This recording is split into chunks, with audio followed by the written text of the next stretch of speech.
ખાસ કરીને અમદાવાદના નગરજનો માટે સૌથી મોટો તહેવાર કહો, ઉત્સવ કહો કે આસ્થાનું કેન્દ્ર કહો, ભગવાન જગન્નાથજીની 149મી રથયાત્રાની સંપૂર્ણ તૈયારીઓ થઈ ચૂકી છે।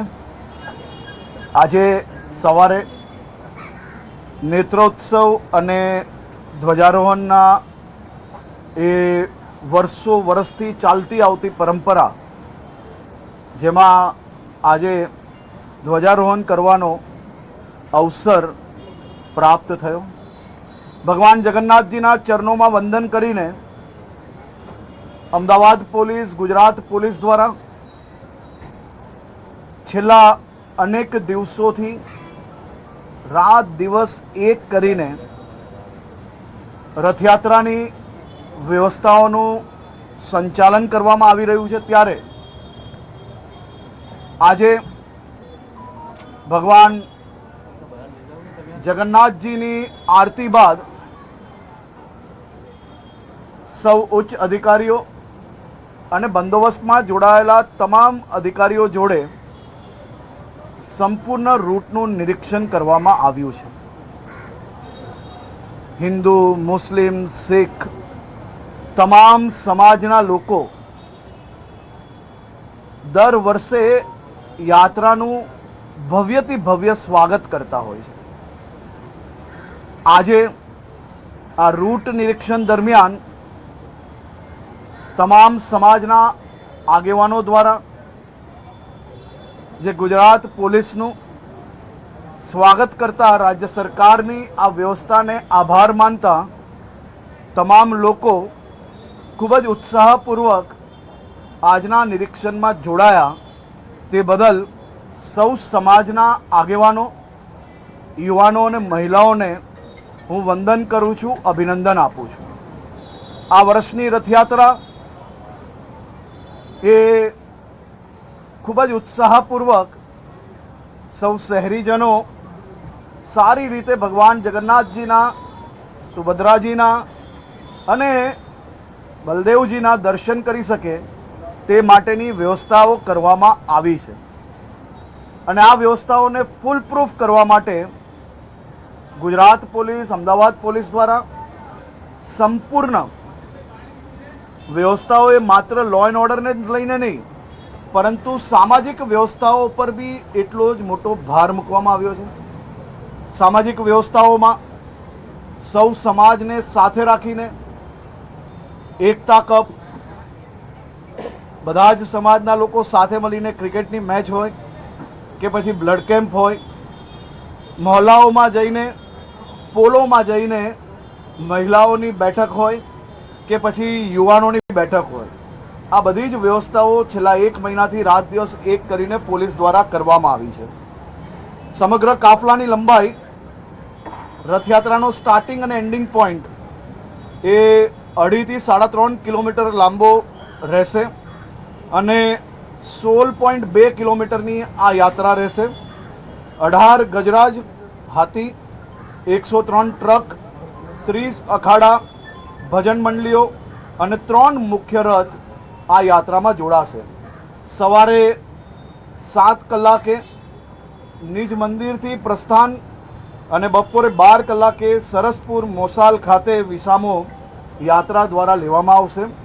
1:30 કલાકે વિસામા ખાતેથી પરત પ્રસ્થાન થશે અને પરંપરાગત જે રૂટ છે એ સંપૂર્ણ રૂટ પર પસાર થઈને લાખો શહેરીજનોને દર્શન આપીને 8 વાગ્યા સુધી મંદિર પર યાત્રા પહોંચે તે પ્રકારની વ્યવસ્થાઓ કરવામાં આવી છે। સમગ્ર બંદોબસ્તને મૂવિંગ અને સ્ટેટિક 2 ભાગમાં વહેંચવામાં આવ્યો છે।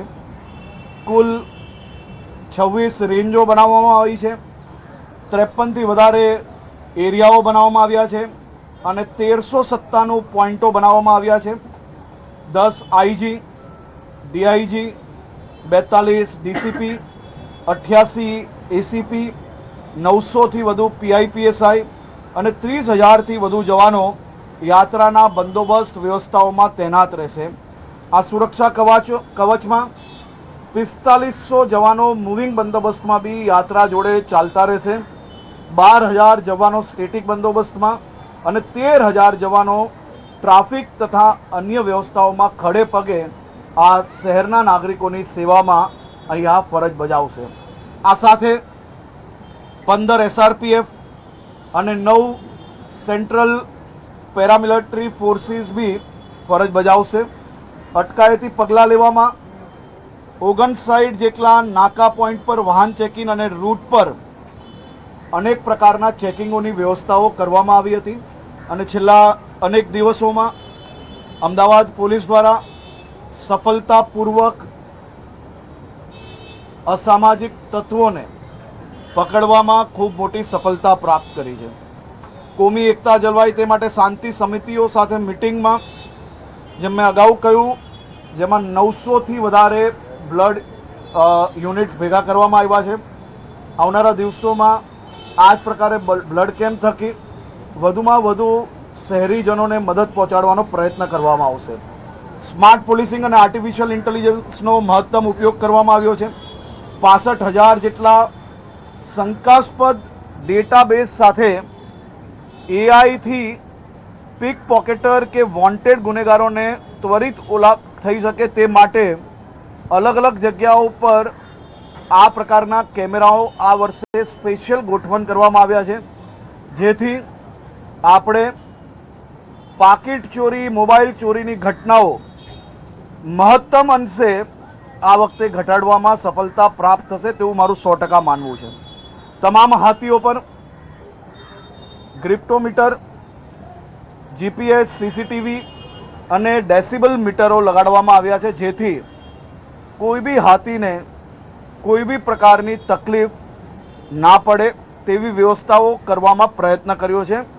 અને હું શહેરીજનોને બી વિનંતી કરું છું, મંડળીઓને બી વિનંતી કરું છું, જ્યાર તક ગજરાજ પસાર ના થઈ જાય ત્યાર સુધી ડીજે એ ક્ષેત્રમાં ચાલુ નહીં કરવો જોઈએ, જેથી ગજરાજને કોઈ બી પ્રકારની ડિસ્ટર્બન્સ ના આવે અને આખા યાત્રાના રૂટ પર સરળતાથી અને ગજરાજ પોતાના આમ શાહી અંદાજમાં મંદિર સુધી પહોંચી શકે તે માટે તમામ શહેરીજનો મદદગાર બને તેવો મારો ખાસ સૌને વિનંતી છે।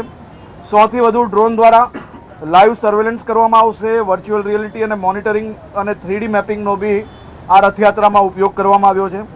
અનધિકૃત ડ્રોનને નિષ્ક્રિય કરવા માટે એન્ટી ડ્રોન ગન સિસ્ટમનો બી ઉપયોગ કરવામાં આવશે। સોશિયલ મીડિયા અને ડાર્ક વેબ પર એઆઈની મદદથી સાયબર ક્રાઇમ દ્વારા ચાંપતી નજર છે। અખાડા અને ટ્રકોનું જીપીએસ ટ્રેકિંગ માટે બી વ્યવસ્થા કરવામાં આવી છે।